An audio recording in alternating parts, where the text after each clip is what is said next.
Welcome to the Aspiration Avenue, empowering entrepreneurs on their path to success. I'm Austin, And I'm George. and welcome to the show. Austin, I got a bunch of questions for you this morning, if I may. Uh, you and I have talked about a lot of things, but I was wondering what you feel is one of the most important and critical factors to increase the chances for business success. One word, George. It's on the shirt marketing. Uh, oh, wow, that explains why you're wearing what you're wearing. What do you mean by marketing? So, what do you think marketing means, George? Well, it has a number of variations for explanations, but one of them is just getting people interested in the product or service that you're selling. I think that's a really good simplified definition of marketing. Um, in the agency, we like to think of a little bit more abstract definition, a more specific definition of that. It's the story that you tell your customers to generate interest in your products or services. Oftentimes, for us, it is services. Now, since you're the marketing guy, what are there different types of marketing? Absolutely, it's interesting. You can think of them as discrete types. So you can think of uh, physical marketing, media. You can think of digital marketing, which we do a lot of within the agency at Orb. But marketing, when you reduce it to the technical definition that we just gave, this is a story that you tell people to get them interested in your products or services. Marketing could be something as simple as the way you smile at the cashier at the grocery store when you're in your company's uniform. And Good that point. seems very abstract, but there are a lot of different buckets that you can kind of fit it into. We'll talk a little bit about direct response marketing versus mass marketing, digital versus physical. Yeah, there are many, many discrete buckets, but I like to think about it and always use that North Star of what is the story that you're trying to tell. I like the way that you're putting that. The story you're telling about the product or service that you have available for purchase. Uh, what would you say is one of the most recent and cost-effective aspects of marketing? Yeah, so I think that digital marketing, and I may be a little bit more biased, but the push for digital marketing has moved in recent years from something thoughtful or nice you can do for your business to, you have to be this tall to ride, right? So every business out there should have some digital component or digital strategy to their marketing mix, because it's so cost effective. One of the biggest tactics that we've had focus on lately is Google's local service ads, just for an example.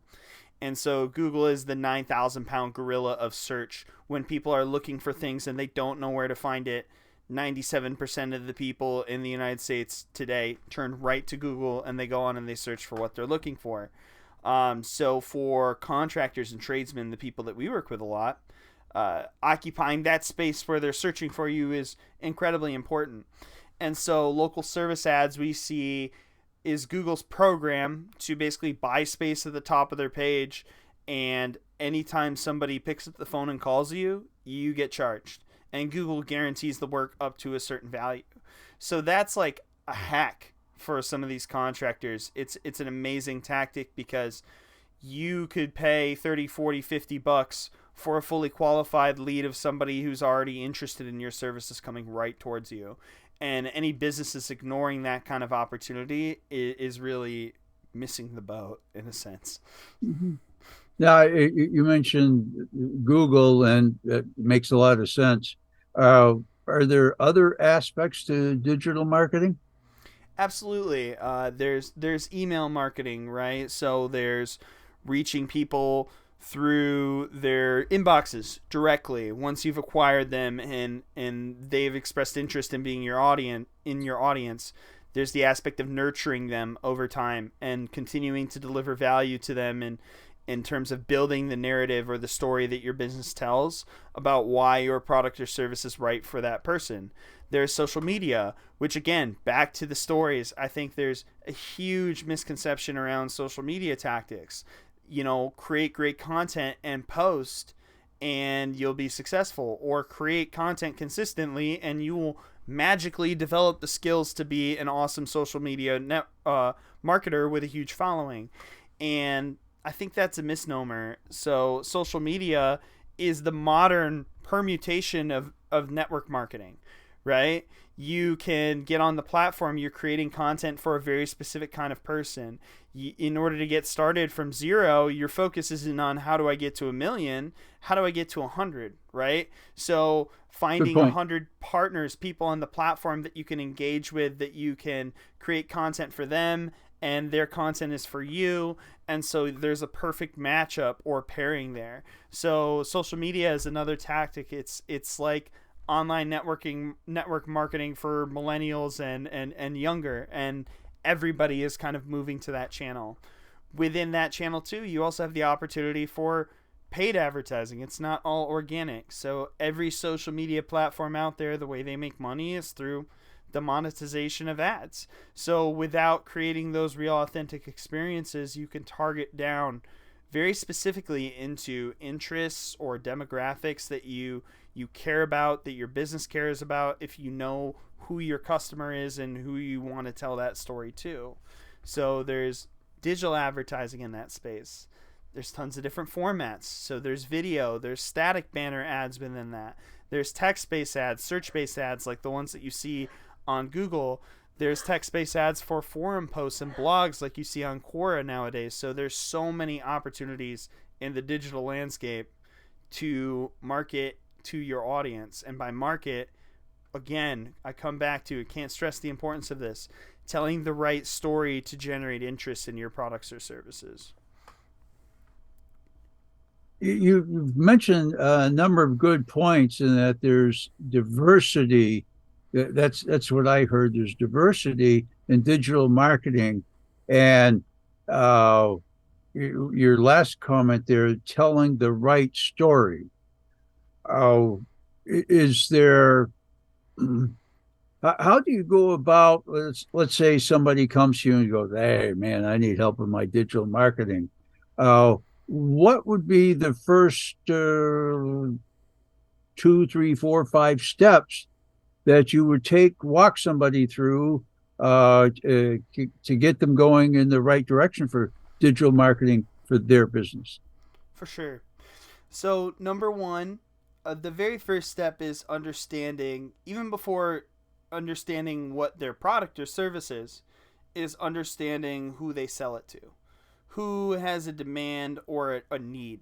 So products and services exist to move people closer to pleasure or further from pain. They exist to solve problems. So any successful business solves a problem for somebody. The very first thing that we want to understand as an agency is, what is that problem that you're solving for people and who is it? After that, the next step is to really understand the product. So diving into the profitability of it, the target audience for the product, how exactly that product solves the problem that we earlier identified. So what is the mechanism? What does it cost the company to fulfill that? What is a customer willing to pay to have that problem solved?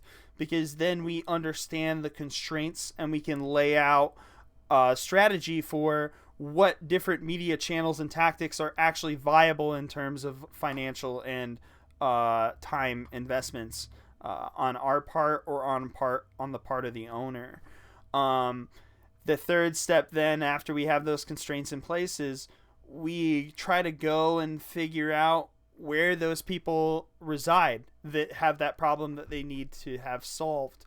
Another component of that is sometimes certain problems are incredibly painful. Sometimes they are very nuanced. So, for example, in contracting trades, if you worked a 9 to 5 job and you're in the modality of, hey, I need to work on all the things that I'm doing at work, then maybe advertising to that person for a service that exists in their mind, a problem that exists in their mind after that 9 to 5 isn't necessarily the best time nor place to target them.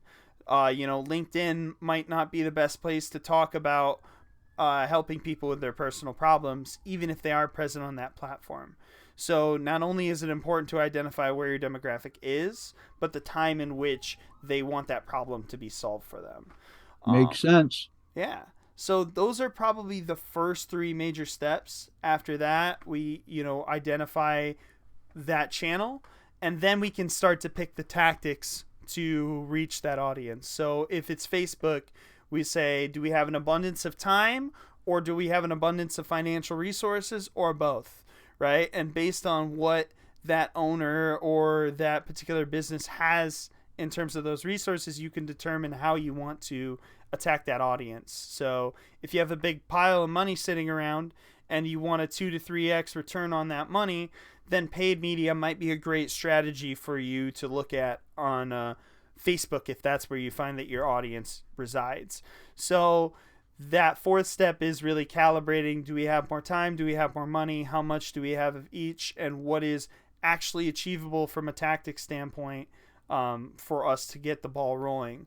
And we talked about so many different tactics and things you can employ. You're looking for the very best, quickest, fastest, highest return on investment channels first. There might be 100 things that you want to do and might work for your business, but you want to pick up the biggest, juiciest apples at the bottom of the tree first. After that, we go to work. So then it's developing the ad, developing the story, developing the messaging, developing the content, whatever it is that particular tactic requires. You work as an agency, we work in lockstep with the customer, but there's no reason that an owner or a business marketing manager couldn't ideally take that and run with those constraints on their own. You just used the phrase you work in long step. Just for clarification, you don't take them through the first 3-4 steps and then leave them on their own. You continue to work with them to make sure that they implement everything and do what they need to do correctly for their business. So you're there for the journey, so to speak. Am I understanding that correctly? Yeah, that's absolutely true. I mean, there are a lot of different perspectives, and agencies go to different scales. At Orb, our goal is to help the customer deliver an outcome, the outcome that they're seeking. If their goal is to acquire more customers, then they may come to us saying, hey, George had a lot of success on Facebook. I want to do Facebook too. But then we have to break it down and help lead them through each and every step to ensure that they achieve the true outcome, their true goal that they're seeking, which is, adding more customers to their book of business. And so that requires us to be present every step of the way, not just at step 5 or at step 1. Do you have 1 or 2 narratives of clients that you've worked with and you've taken them through the various steps and they were doing this? You became an assistant to them, a guide, marketing, in this case, digital marketing guide, and that the outcome was X. Is there 1 or 2 instances that you're comfortable in sharing with all who are listening?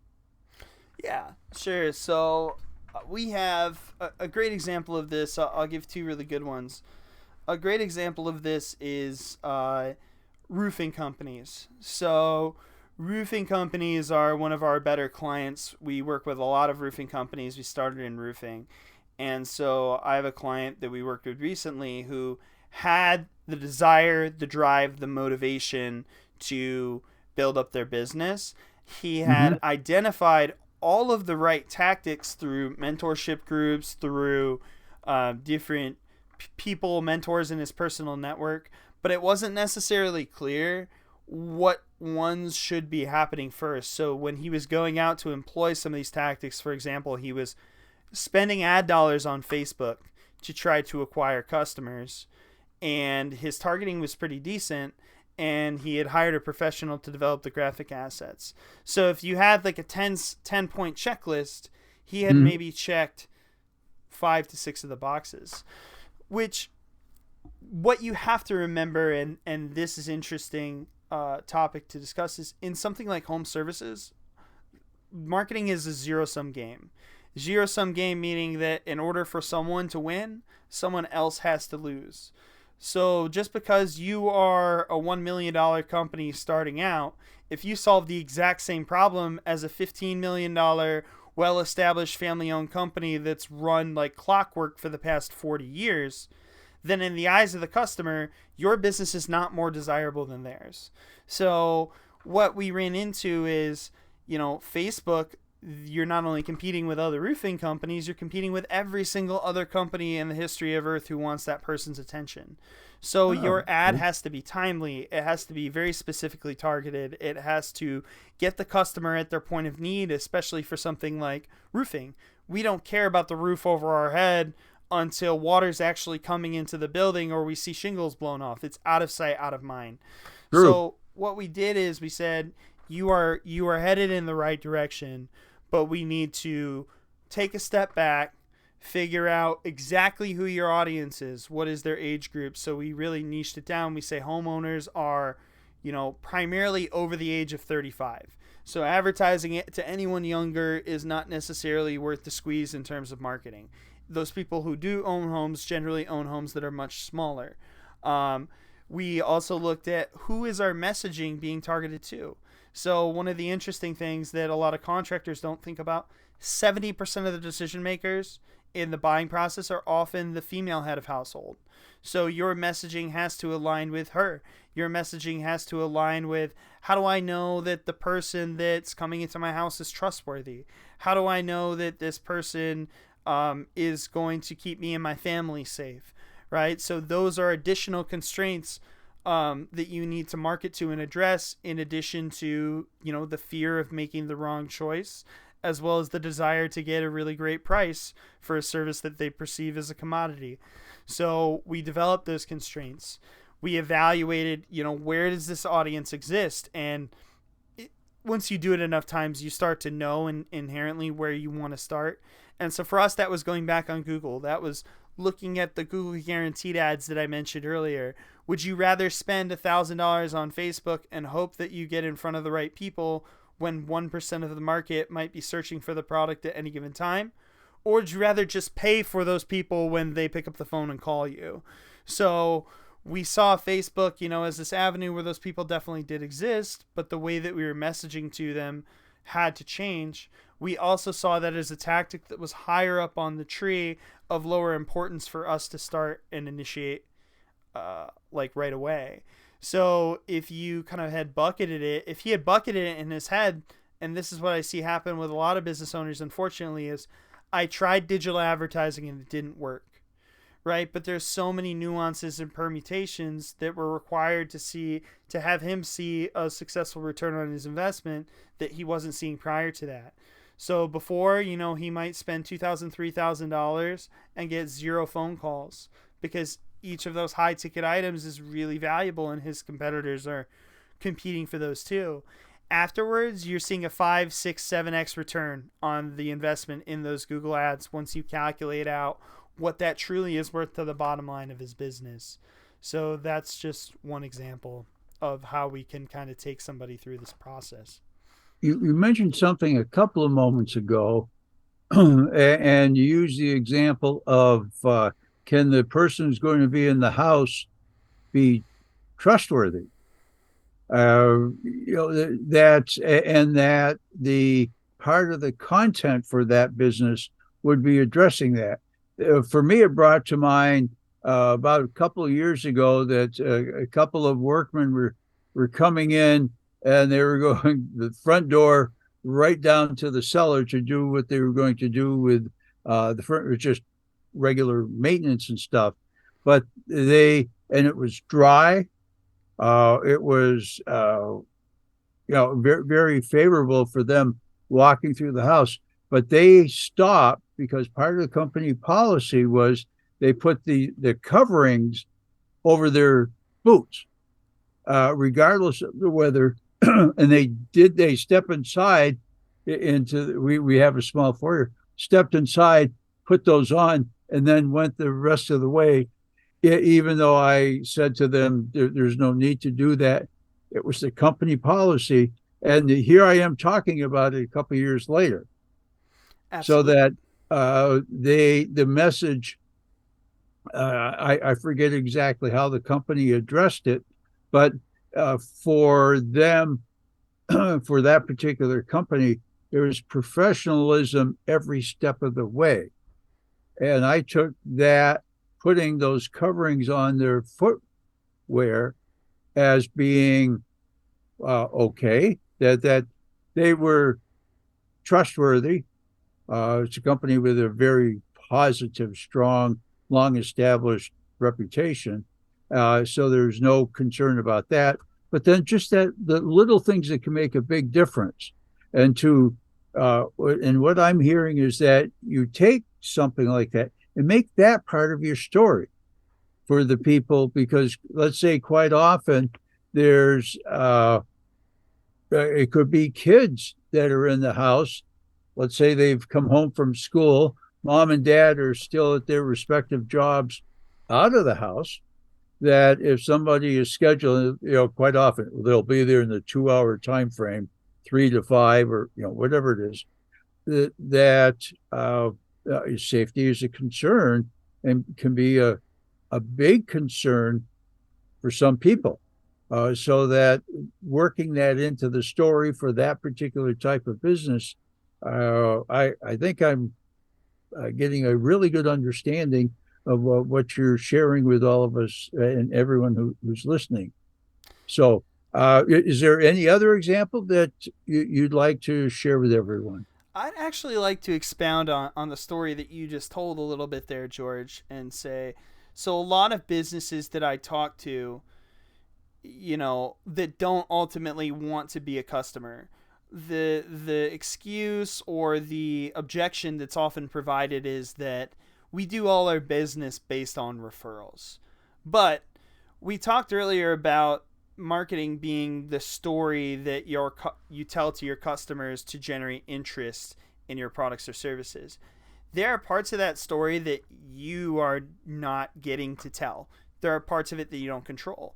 A great example of that is, how do your customers talk to other customers about you, right? So Good point. what are some of the constraints that are required for a referral to be generated? One, the person has to be the kind of person that passes referrals. So market research shows only about 10 to 15% of people actually provide personal recommendations nowadays to others. They're called flappers in certain circumstances, but those are the people who actually talk about the product or service. So that's one. They have to be the kind of person who gives referrals. Two is, though, that you have to be top of mind. So if I mention, George, I'm having a problem in my basement, boom, that company has to come top of mind in terms of, hey, they're in the area, they can help this person. Three, that person who's providing the referral needed to have a good experience, right? They're not going to their trusted colleagues in inner circle, they're not going to recommend somebody who did a poor job. And they're also probably not going to recommend somebody who did a good or a mediocre job. That has to stand out in their head, that the job that was done was great. It was great work. I was highly satisfied with it. And so in that sense, that leads into the fourth factor I want to identify, is that you have to be remembered, right? If you did great work but it gets forgotten, and all of those kind of play into lockstep, top of mind, remembrance, and great work, that has to exist. They have to remember you when the cue is offered to them. So when they hear the word roofing, they think George. When they hear the word marketing, they think Austin, right? That cue has to exist in order for the referral to be passed. So that's just somebody who's a second party, not directly a first party in your company, selling for you. They are telling a story to potential customers and prospects for you. It is a secondhand narrative that you're telling. And so a lot of times marketing, from the branding to the kind of service that you provide to the way that you provide it to the way that you communicate, all of those aspects are incorporated in marketing. They all fold in. Peter Drucker has a great quote. We call it our company quote. And he said, marketing is not a function of the business. It is the entire business seen from the perspective of the customer. And I'm paraphrasing a little bit there, but your referrals are telling a story about your customer to other potential prospects, or they're not telling a story. How is that story unfolding? What kind of things are people saying? All of that folds up into marketing. So even a business that doesn't want to buy a single ad or spend a single incremental dollar on marketing and advertisement and paid media can still be helped by a branding agency or a media company, or somebody like Orb, where we can help them control their narrative, focus on creating and generating reviews, focus on creating positive experiences, and providing collateral to help past customers talk to new customers, from brochures to yard signs to direct mailer campaigns. Like, you can really lean into your referral based marketing if you approach it with an intentional lens, and you can juice that up. You can generate more referrals for your company by paying attention to it. It shouldn't be a point of pride for business owners that they don't care, or they're not focused, or they haven't considered what their customers are saying about their company. If you are getting those referrals and you haven't ever thought about it in terms of marketing, chances are you could be getting 3 to 4 to 5 times as many referrals as you are right now. So I like that point that you made. Be concerned about how your customers are talking to others, and that they're going to talk, if they are talkers like that, and they're going to share their experience. And quite often, if they just simply, in a straightforward manner, share the experience, the listener and or reader is going to determine for themselves if that experience was a positive one or a not so positive one.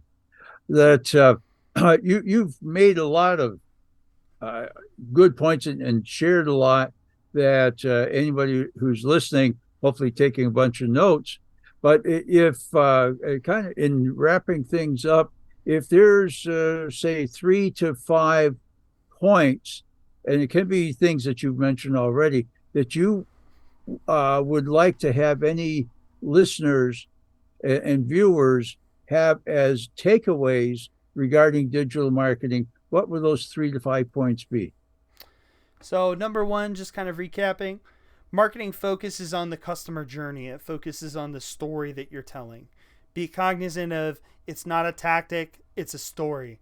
Number two, excuse me. Number two, you need to be where your customers are.